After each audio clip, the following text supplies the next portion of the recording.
Hey folks, it's David at TED-IELTS, and today I'm going to show you a really massive mistake that many people make in their IELTS essays.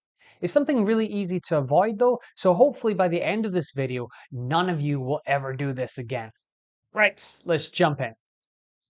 Look at these sentences. Can you see a problem with them? Now, the author has written a first sentence that appears to be their own opinion. This is because they have paraphrased the question. Then they've said that they disagree with their own opinion. It makes no sense whatsoever. It's incredibly illogical. It's like saying football is fun. I disagree because I dislike football. You're just disagreeing with yourself. It's ridiculous. Unfortunately, lots of people do this in their IELTS Task 2 essays. They make a statement and then they either agree or disagree with it. This happens because they've been taught that you always need to paraphrase the question and then give your opinion. So here's the question. The writer has managed to paraphrase it effectively, but the problem is that if you write something like preventing health problems is more important than treating them, then it means that's what you believe. Any statement you make of this sort is your opinion. You can't just write this sort of thing and then assume that the reader would know that it's not your opinion. Here's another example.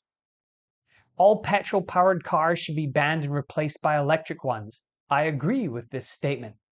If you wrote this, your examiner would see that you aren't capable of basic logic.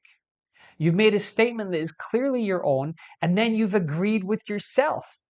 To go back to my football example, it's like someone saying, football is fun. I agree that football is fun. Why would you agree with yourself? It's just as ridiculous as disagreeing with yourself. Again, the problem is that the candidate has simply paraphrased the question without even thinking about the logical connections between their own sentences. This is a massive problem. You're showing the examiner that you can't think, that you aren't capable of logic. This isn't about English. It's not about grammar or vocabulary. It's about basic thinking skills. The root of the problem, of course, is this idea that you have to paraphrase the question. Certainly, paraphrasing can be useful and it can lead to good introductions, but it also creates problems like these. This is why it's important not to take such a dogmatic approach to IELTS. If you just blindly follow advice about writing essays, you might make this sort of error and destroy your chances of getting a good score. So, how do we fix this? The first thing is to recognize that the statement that's given in an IELTS question is someone else's opinion and that you're going to say whether or not you agree with it. It's not to be presented as your own opinion. As such, you need to either use your own words to introduce the idea and give your opinion, or frame the paraphrased statement clearly as someone else's opinion. For example, you can use phrases such as these ones. These phrases clearly show that the ideas expressed in your first sentence are not your opinion. This is an important step and it avoids the main problem of just blindly copying the sentence and then switching around a few words. Next, it is also important not to say statement. After all, people don't typically say something and then refer to their own words as a statement.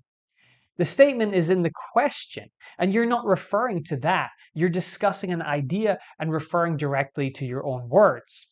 Thus, we may say something like these. To go back to our previous examples, we could drastically improve them by writing the following and making these little changes. These are much, much better than the previous versions. They do not contain massive logical errors. However, it is still better to put everything into your own words and to avoid rigid formulas. Here is how I would answer the first question.